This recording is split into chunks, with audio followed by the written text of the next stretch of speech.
Hello students, good morning to all of you. Students, आपको हमने पिछली कक्षा में इस लेसन का पूरा पढ़ा के समझा दिया था और आप लोग भी आशा करती हूँ पढ़ के अच्छे से उसको रीडिंग करके समझ भी लिए होंगे। इसमें नेहरू जी ने अपने देश के प्रति जो प्रेम को भली भांति दर्शाया है। उनको अपने जन्म स्थान मातृभूमि से बहुत ही प्यार था। वो चाहते थे मेरे मरने के बाद भी मेरा जो शरीर का जो अंग है भस्म के रूप में अपने देश के मिट्टी में मिल जाए और जहाँ वे पैदा हुए थे वहाँ की गंगा में मिला दिया जाए उनका भस्म, ताकि वो उनका जो प्रेम है अपने देश के प्रति बना रहे और वह अभिन्न अंग बन जाए अपने भारत के मिट्टी में मिलकर। उनका ये आशा था। तो बच्चे, आज हम क्या करेंगे, उस लेसन का क्वेश्चन आंसर डिस्कस करेंगे। मीनिंग भी आप लोग देखो, पेज नंबर 54 पर दिया है, इसको आप अपने बुक में नोटबुक में लिख लेंगे। और एक्स्ट्रा भी कुछ हमने क्लास में बताया था, वीडियो क्लास में, उसमें भी देख लीजिएगा। जो मीनिंग इसमें नहीं दिया है हमने बताया होगा, आप उसको भी नोट में लिख लेंगे। और हैंड राइटिंग के लिए प्रैक्टिस करना है तो इसमें से एक पेज कम से कम अपने नोट में लेसन का लिख लेंगे, ठीक है। एक पैराग्राफ या 2 पैराग्राफ, जितना आपके पेज में रहे। तो बच्चों देखो, आज हम एक बार और डिस्कस कर लेते हैं मीनिंग के बारे में। अभिन्न, अभिन्न मतलब एकाकार, घनिष्ठ, ठीक है।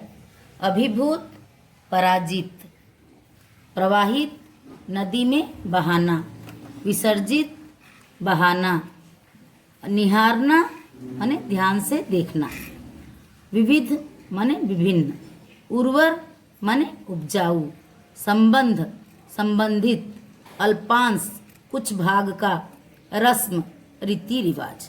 तो स्टूडेंट्स, इसको अपने नोट्स में लिख लीजिएगा। अब है क्वेश्चन आंसर। देखो, इसमें ये वाला पार्ट नहीं करना है, ये वाला देखो पढ़ना और लिखना, इसका क्वेश्चन आंसर है। तो इसमें प्रश्न है, देखो, नेहरू जी ने अपनी वसीयत में क्या लिखा। नेहरू जी ने अपनी वसीयत में क्या लिखा था? नेहरू जी ने अपनी वसीयत में यह लिखा था कि जब मैं मर जाऊं तो मेरा दाह संस्कार कर दिया जाए, चाहे मैं जहां भी मरूं, चाहे देश में मरूं या विदेश में मरूं, मेरे शरीर का दाह संस्कार कर दिया जाए और उस दाह संस्कार के जो भस्म बचेंगे उस भस्म के कुछ अंश प्रयाग की गंगा, इलाहाबाद, ठीक है, प्रयाग इलाहाबाद को भी बोलते हैं, प्रयाग की गंगा में बहा दिया जाए और उसका जो शेष अंश होगा उसको विमान के द्वारा ऊपर से पूरे भारत के खेतों में बिखेर दिया जाए, ताकि उन खेतों पर बिखेर दिया जाए जहां भारत के किसान कड़ी मेहनत करते हैं, ताकि वहां भस्म भारत की धूल और मिट्टी में मिलकर भारत का अभिन्न अंग बन जाए, ठीक है। ये हो गया उसका आंसर, हम देंगे, आप लिख लीजिएगा। नेहरू जी ने, दूसरा क्वेश्चन है, नेहरू जी ने गंगा के बारे में क्या लिखा। नेहरू जी ने अपने गंगा के बारे में यह लिखा कि गंगा की विविध भाव भंगिमाओं, इतिहास कथा, पौराणिक गाथा, परंपराओं, गीतों एवं लोक कथाओं की याद दिलाती है। गंगा जो है उन्हें पौराणिक परंपराओं, गीतों एवं लोक कथाओं की याद दिलाती है, जो कि अनादिकाल से गंगा से संबंधित है और उनकी जलधारा का अभिन्न अंग बन गए हैं। तो नेहरू जी को गंगा के बारे में ये लिखा है। तीसरा है, गंगा नेहरू जी को क्या याद दिलाती है। नेहरू जी ने गंगा के बारे में क्या लिखा है और इसमें है गंगा नेहरू जी को क्या याद दिलाती है। देखो, गंगा नेहरू जी को यह याद दिलाती है कि गंगा विशेषकर भारत की नदी है। लोगों की अपार श्रद्धा के साथ भारत की जातीय स्मृतियाँ, आशाएं, इच्छाएं, जय पराजय पुरानी भारतीय संस्कृति, सभ्यता का प्रतीक है और वह अनादिकाल से बहती आ रही है और गंगा वही गंगा है। गंगा गंगा की गंगा है, ठीक है। तो गंगा यह याद दिलाती है।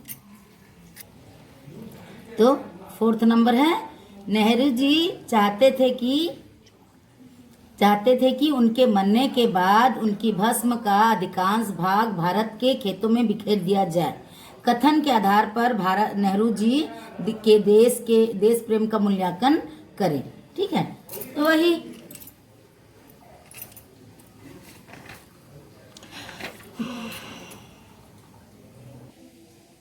तो स्टूडेंट्स इस नंबर का आंसर लगभग 1 नंबर के आंसर जैसा ही होगा। उसमें अपने वसीयत में लिखा था कि मेरे दाह संस्कार कर दिया जाए और मेरे जो भस्म का कुछ अंश प्रयाग की गंगा में बहा दिया जाए और कुछ अंश भारत के खेतों में बिखेर दिया जाए, और इससे उनका देश प्रेम का भाव का पता चलता है। यही है इसका आंसर। इसको छोड़ दो, अब नेक्स्ट को लिखेंगे। ठीक है, भारत के सांस्कृतिक उत्तराधिकार से नेहरू जी का क्या तात्पर्य है? सांस्कृतिक उत्तराधिकार, भारत के सांस्कृतिक उत्तराधिकार से नेहरू जी का यह तात्पर्य है कि इलाहाबाद की गंगा से है। उनका जो सांस्कृतिक उत्तराधिकार जो है वो इलाहाबाद की गंगा से है, जहां उनका जन्म हुआ था।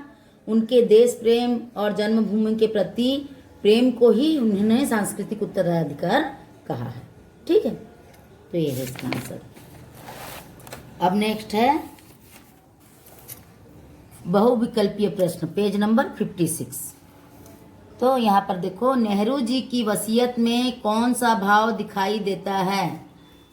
प्रेम भाव, समर्पण भाव, अधिकार भाव, इनमें से कोई नहीं।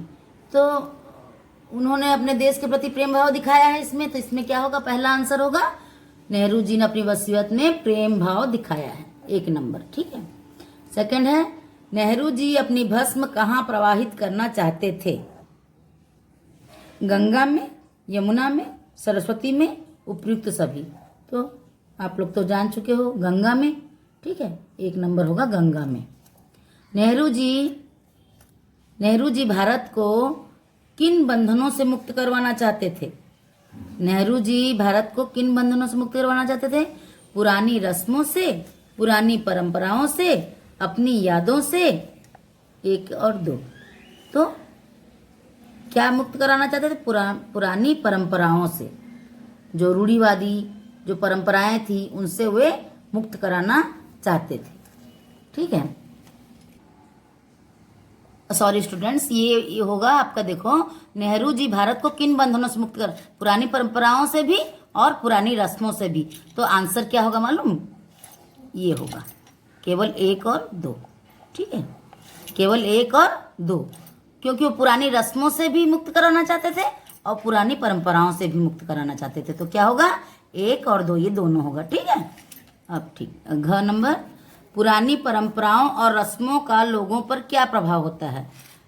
लोगों में फूट पड़ती है, लोगों को आगे बढ़ने नहीं देती है। 1 और 2, प्रगति होती है। तो ये होगा सेकंड नंबर, लोगों को पुरानी परंपराएं और रस्में, देखो यहाँ दिया है ना, पुरानी परंपराओं और रस्मों को लोगों को आगे बढ़ने नहीं देती है, इसलिए वो क्या कराना चाहते थे नेहरू जी? उन बंधनों से उन्हें मुक्त करवाना चाहते थे। ठीक है, तो ये होगा इसमें, लोगों को आगे बढ़ने नहीं देती। ठीक, अब थर्ड नंबर देखो, कोष्टक से उचित शब्द छांटकर वाक्य को पूरा करें। जैसी अमूल्य वस्तु का बदला नहीं चुकाया जा सकता। किस जैसी? प्रेम, स्वतंत्रता, प्रेम। तो यहाँ होगा प्रेम। ठीक है, प्रेम जैसी अमूल्य वस्तु का बदला नहीं चुकाया जा सकता। सेकंड नंबर है, नेहरू जी की इच्छा थी कि उनकी भस्म को कहाँ भेज दिया जाए? प्रयाग। ठीक है, प्रयाग, और विदेश दिया है, प्रयाग होगा। नेहरू जी ने विभिन्न ऋतुओं में देश की विविध भाव भंगिमाओं को निहारा है। गंगा की। ठीक है, नेहरू जी ने पुरानी परंपराओं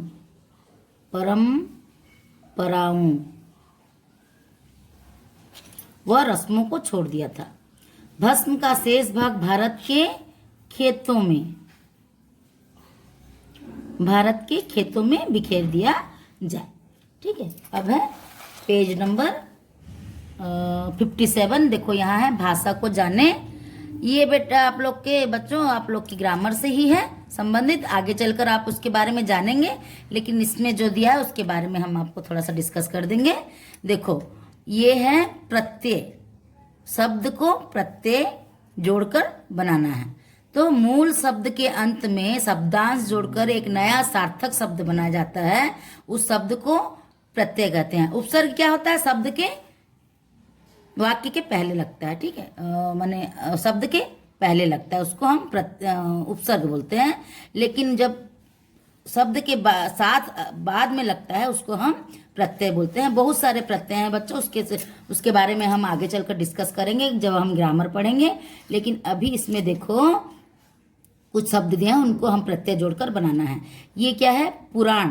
पुराण में क्या करना है? इसमें सब में इक शब्द, इक प्रत्यय या ई प्रत्यय जोड़कर लिखना है। तो देखो पुराण क्या हो जाएगा?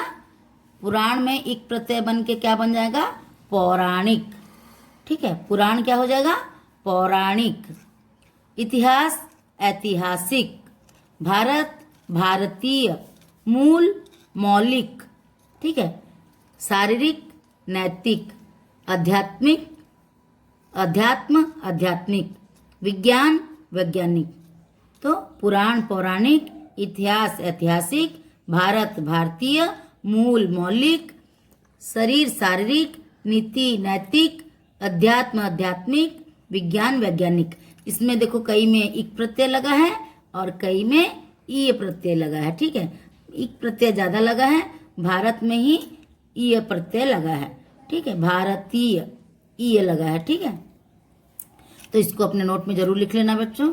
उसके बाद है देखो कुछ प्रत्यय क्या होते हैं, शब्द के बराबर भागों में बढ़ जाते हैं। जैसे साझीदार, प्रवाहित प्रवाहित। ठीक है, महत्व महत्व, जातीय जातीय। ठीक है, तो इसको अपने नोट में लिख लेंगे, क्वेश्चन आंसर हम देंगे अभी, और इसको भी आप लोग अपने नोट में लिख लेंगे। ठीक है, ओके, थैंक यू।